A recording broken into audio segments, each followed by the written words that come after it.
చంద్రబాబు నాయుడు గారి దగ్గరికి పవన్ కళ్యాణ్ గారు వెళ్ళి, చంద్రబాబు నాయుడు గారు మీ హోదాని నాకు ఇచ్చేసేయండి, ముఖ్యమంత్రి పదవి నాకు ఇవ్వండి అంటే చంద్రబాబు నాయుడు గారు ఒప్పుకుంటారా? సరే, చంద్రబాబు నాయుడు గారు మీరు పెద్దవాళ్ళు కాబట్టి పక్కన పెడదాం, మీ తర్వాత నారా లోకేష్ గారు ముఖ్యమంత్రి అవుతారని మీ తెలుగుదేశం పార్టీ వాళ్ళు ప్రచారం చేస్తున్నారు, అది కరెక్ట్ కాదు, మీ తర్వాత నేనే సెకండ్ ప్లేస్ లో ఉన్నాను కాబట్టి ఒకవేళ మీరు నారా లోకేష్ గారిని ముఖ్యమంత్రిని చేయాలనుకున్న సమయంలో ఆయన్ని కాకుండా నన్ను ముఖ్యమంత్రిని చేయండి అని పవన్ కళ్యాణ్ గారు అడిగితే చంద్రబాబు నాయుడు గారు ఒప్పుకుంటారా?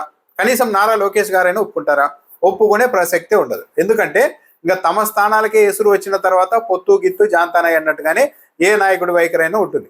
ఉంటే ఉండండి, పోతే పోండి, ముఖ్యమంత్రి పదవి దగ్గరికి మీరు వచ్చిన తర్వాత మీరు అవసరం లేదు అని కూడా డైరెక్ట్ గానే తెలుగుదేశం పార్టీ పెద్దలు చెప్పేస్తారు. ఎందుకంటే ఏ నాయకుడైనా సరే తమ సీటుకు తమ స్థానానికి ఎసరు వస్తోంది అన్నప్పుడు ఇక మిగిలిన అంశాలు ఏవి కూడా పరిగణలోనికి తీసుకోరు.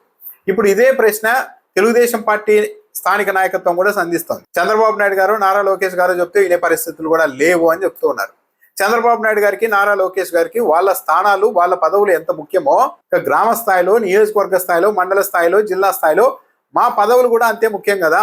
చంద్రబాబు నాయుడు గారు, నారా లోకేష్ గారు, లేకుంటే పవన్ కళ్యాణ్ గారు చెప్పారని చెప్పేసి మా స్థానాల్ని, మా హోదాల్ని, మా ప్రాధాన్యతల్ని జనసేన చేతుల్లో జనసేన పార్టీ నాయకులకి ఎందుకు ఇస్తాం అని తెలుగుదేశం పార్టీ వాళ్ళు అంతర్గతంగా ఇప్పటికే ప్రశ్నించే పరిస్థితి వచ్చింది.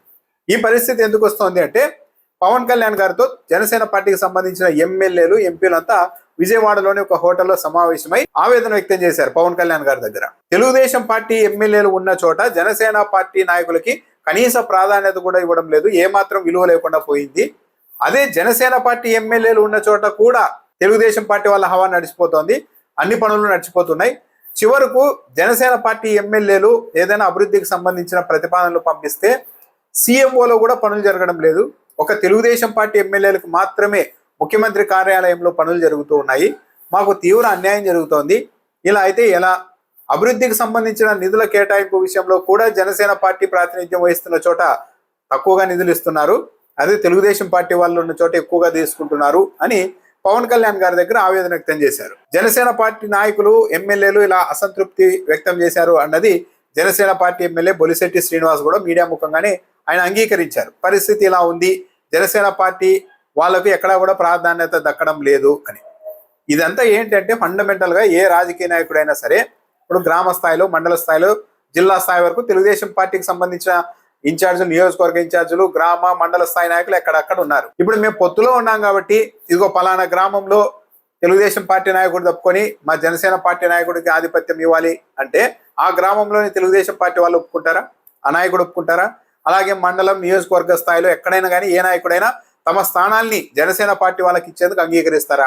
ఒకవేళ సీఎంఓలో కూడా పనులు కావడం లేదు జనసేన పార్టీ వాళ్ళకు అంటే జనసేన పార్టీ సొంతంగా బలపడడం అన్నది ముఖ్యమంత్రి గారికి కూడా ఇష్టం లేదన్నది ఇక్కడే క్లియర్గా అర్థమవుతోంది. ఒకవేళ ఇక ముందు పవన్ కళ్యాణ్ గారు చంద్రబాబు నాయుడు గారి దగ్గరికి వెళ్ళి ఇలా అయితే డ్యామేజ్ అవుతుంది, నేను సమాధానం చెప్పుకోలేకపోతున్నాను కాబట్టి కొద్దిగా మా వాళ్ళకు ప్రాధాన్యత పెంచేలా చూడండి అని ఒకవేళ చంద్రబాబు నాయుడు గారిని రిక్వెస్ట్ చేసుకున్నా ఆ రిక్వెస్ట్ ను పరిగణలోనికి తీసుకొని చంద్రబాబు నాయుడు గారు తెలుగుదేశం పార్టీ నాయకులకి లేదు జనసేన పార్టీ వాళ్ళని కూడా కలుపుకుపోవాలి మీరు నిజాయితీగా అని ఒకవేళ ఆదేశాలు ఇచ్చినా కూడా వాటిని పాటించేందుకు మాత్రం తెలుగుదేశం పార్టీ స్థానిక నాయకులు సిద్ధంగా ఉండరు. ఎందుకంటే చంద్రబాబు నాయుడు గారికి ముఖ్యమంత్రి పదవి ఎంత విలువో, వాళ్ళకి ఎంత ప్రాధాన్యతో, అదేవిధంగా ఒక గ్రామ స్థాయిలో నాయకుడికి ఆ గ్రామ స్థాయిలో పార్టీ పగ్గాలు కావచ్చు, పదవులు కావచ్చు, చిన్న చిన్న పదవులు కావచ్చు, వాళ్ళకు అవి చాలా ముఖ్యం. సరే, మొన్నటి ఎన్నికల్లో జనసేన పార్టీ కోసం తెలుగుదేశం పార్టీ నాయకులు కొన్ని నియోజకవర్గాలు త్యాగం చేశారంటే ఆ రోజు పరిస్థితులు వేరు.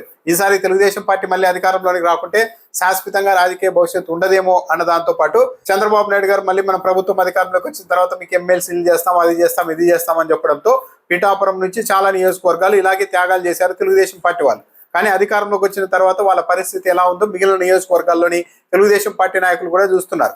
ఇలాంటి సినారియో ఉన్న నేపథ్యంలో ఇప్పుడు చంద్రబాబు నాయుడు గారు, లోకేష్ గారు, పవన్ కళ్యాణ్ గారు చెప్పినప్పటికీ కూడా తమ స్థానాల్ని జనసేన పార్టీకి వదిలిపెట్టేందుకు కానీ వాళ్ళు అక్కడ బలపడేందుకు అవకాశం ఇవ్వడానికి కానీ ఏ తెలుగుదేశం పార్టీ నాయకుడు అంగీకరించే పరిస్థితులు ప్రస్తుతం లేవు. కాబట్టి చంద్రబాబు నాయుడు గారు ముఖ్యమంత్రి పదవిని వదులుకోనప్పుడు నారా లోకేష్ గారు పవన్ కళ్యాణ్ గారికి ముఖ్యమంత్రి పదవి అప్పగించేందుకు సిద్ధంగా ఉండనప్పుడు ఇక గ్రామ స్థాయిలో ఉండే నాయకులు, మండల స్థాయి, నియోజకవర్గాల్లో ఎమ్మెల్యేలకు పోటీలు చేయాలనుకుంటున్న తెలుగుదేశం పార్టీ నాయకులు జనసేన పార్టీ వాళ్ళని ఎందుకు ఎంటర్టైన్ చేస్తారు? పైగా వాళ్ళని శత్రువులుగా చూస్తున్నారు. వైసీపీ వాళ్ళు వాళ్ళ ఓటు బ్యాంక్ వేరు.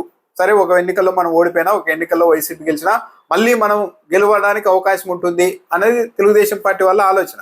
కానీ ఒక్కసారి తమ నియోజకవర్గం కావచ్చు, తన మండలం కావచ్చు, లేకుంటే గ్రామ స్థాయి నాయకత్వం కావచ్చు, జనసేన పార్టీ వాళ్ళ చేతుల్లోనికి వెళ్ళిపోతే, వాళ్ళు అక్కడ బలపడిపోతే ఇక మాకు పూర్తిగా భవిష్యత్తే ఉండకుండా పోతుంది కదా అనేది తెలుగుదేశం పార్టీ నాయకుల ప్రధాన భయం.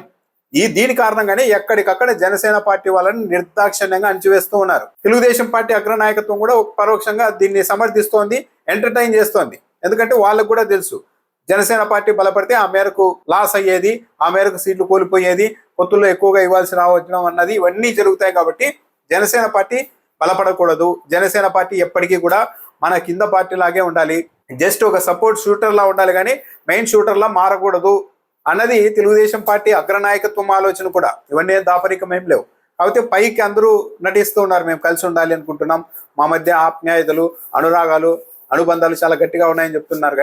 కానీ ప్రతి ఒక్కరూ జనసేన పార్టీ తెలుగుదేశం పార్టీ నాయకుల మధ్య పరస్పర అనుమానాస్పద చూపులతోనే బతుకుతున్నారే కానీ ఎక్కడా కూడా ఒక ఆర్గానిక్ గా ఒక ఆప్యాయత అన్నది ఎక్కడ ఆ పార్టీల మధ్య లేదు. సో ఒకవేళ పవన్ కళ్యాణ్కి జనసేన పార్టీ ఎమ్మెల్యేలు నాయకులు ఎంత మొర పెట్టుకున్నా పవన్ కళ్యాణ్ గారు కూడా చేసేది ఏమీ లేదు. ఎందుకంటే పవన్ కళ్యాణ్ గారు చెప్పినంత మాత్రాన ఎక్కడికక్కడ తెలుగుదేశం పార్టీ నాయకులు తప్పుకొని విపరీతమైన ప్రాధాన్యత జనసేన పార్టీ వాళ్ళ చేతుల్లో పెట్టడం అన్నది అసంభవం. దానికి ఏ నాయకుడు ఒప్పుకోరు. ఒకవేళ చంద్రబాబు నాయుడు గారు, నారా లోకేష్ గారు చెప్పినా సరే ఇక తమ సీట్లకే ఎసరు వచ్చినప్పుడు ఇక ఏ చిన్న నాయకుడు కూడా దాన్ని ఒప్పుకోరు, ధిక్కరిస్తారు తెలుగుదేశం పార్టీ నాయకత్వాన్ని కూడా. సో అనుభవం ఉన్న చంద్రబాబు నాయుడు గారికి ఇవన్నీ తెలియనివేం కాదు. కాబట్టి ఇది ఇలా నడుస్తూ ఉంటుంది. కొద్ది కాలానికి జనసేన పార్టీ నాయకులు, కింది స్థాయి కార్యకర్తలే తెలుసుకుంటారు ఇక్కడ మనకు అంత సినిమా లేదు అన్న విషయం.